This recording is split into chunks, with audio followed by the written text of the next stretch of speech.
guys, it is Carla the Bubble Lush, and this is Montessori Monday. Now, the past couple of weeks I've been showing you guys activities that I do with Hannah, and you guys have really liked that, but I think one of the very important parts of Montessori and this kind of educational lifestyle is not necessarily just the activities, but the environment. And that is something, the environment in a Montessori like classroom or area is very different than your traditional playroom. Now for a while I put all Hannah's toys in like big buckets and baskets, and didn't really have it organized, honestly. And since I have changed over to this system over the past couple of weeks, it has worked beautifully. And the thing that it teaches Hannah is that everything has a home. She knows exactly where to put her toys. She knows exactly how to clean them up. And while it might seem, well, you know, the first time I saw it, I thought it was a little ridiculous. And I thought it was a little minimalist. And it was just because it was not at all what I was used to. I was used to seeing a playroom full of toys everywhere, and this was very different. And so I was really kind of concerned, and I didn't think it would work. But once I started storing Hannah's toys like this, she loves it. And I think it gives her a certain amount of control and independence, because like I said, she knows where to put her toys and she can see everything that's available to her and she can make educated choices. Also, the really nice thing is, I think that sometimes as a parent, we know how much we spend on toys. And so we want our children to treat them well and to take care of their toys. But yet we're not really giving them the tools, and we're not teaching them how to take care of their toys. So having them arranged like this is helping to teach Hannah all those things. So let me show you. We have like 4 different zones in our living room, which is currently our playroom. And let me show them to you. Okay, so this is one of Hannah's favorite areas. She loves drawing. And this is just, it's called a lac table from IKEA. It's $8. It's a little $8 table. And I think this is a critter chair, which is like $12. It's got little cats and dogs on the back of it. Hannah has colored on it. I haven't had a chance to clean that up, but for $20 you get a table and a chair that is the perfect height for a toddler.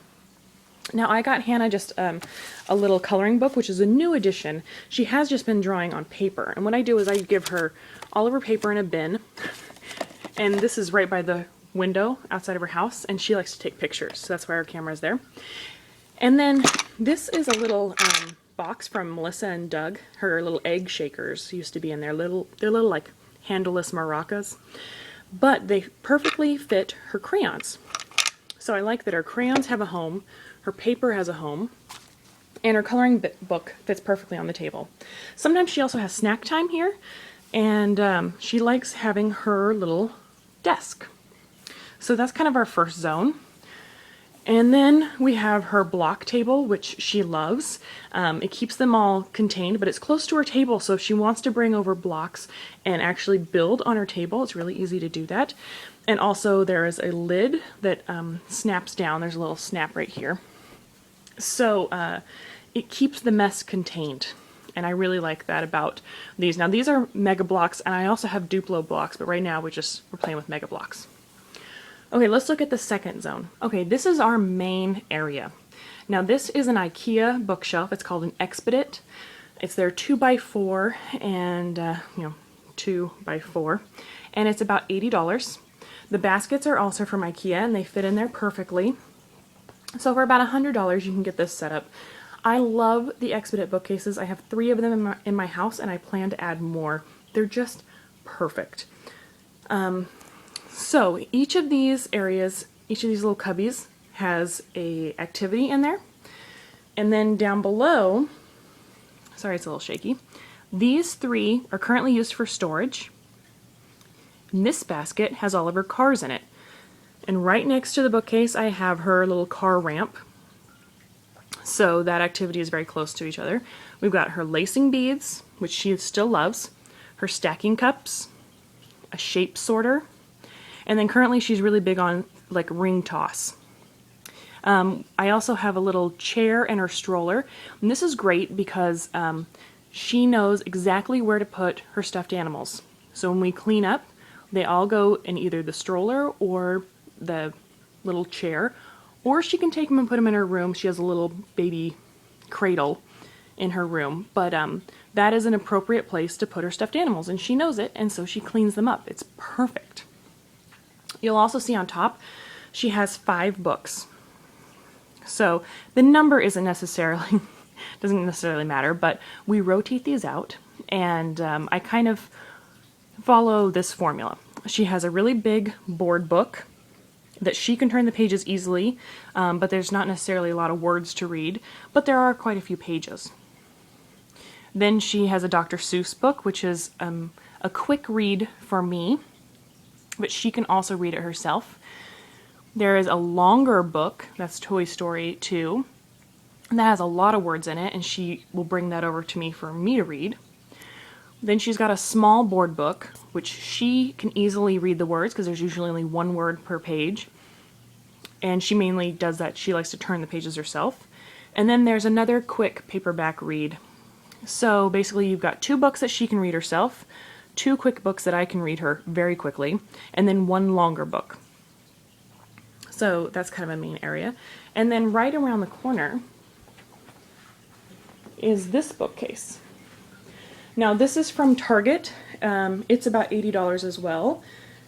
It's still available at Target last time I checked, which was like a week ago. On top I just have some artwork that I need to frame, and it's not decorated very well right now. Usually it looks cuter than that. Oh look, there's Jen and Porter and Blake. Hi guys. Okay. So these top 2 cubbies are not for Hannah to get into. They are for storage of stuff that is not currently out. She doesn't try to get into them, so that's great. There's also some books that are just kind of larger. The rest of her books are in her room on her bookcase, in case you're wondering, because there are a ton of books in this house. Then she has 3 puzzles. She is currently loving puzzles, and she can actually do all 3 of these puzzles with very minimal help. So that's her puzzle shelf. And then down here, she has, these are some board books that she really likes. And you'll see the important thing with all the books that are out right now, she can see the cover of them, and they are all within her reach. So that's very important. Then she has some musical instruments. I always try to keep some musical instruments out. She likes walking around with these little maracas, and then she likes banging on this little xylophone thing. And then this is another stacking activity. You saw the stacking cups in the front, but these are rounder, they're basically spheres, and so it's much more difficult to stack them. And then that's that little ramp thing. This is a little push toy that I just have leaned up in the corner, and she doesn't really use it a lot, but sometimes she just gets into like a 10-minute spree of running around the house with that thing, so that's why it's still out. The last zone is over here. Now before we bought the bookcase up, I put a lot of toys on here, but now I keep it very minimal. This is a new toy. It's basically a shape sorter, but our friends got it for her, and so I finally put it out, and so far she really likes it. It counts and it does shapes, and each of the little pieces has a number on it. This is a shape and color stacker.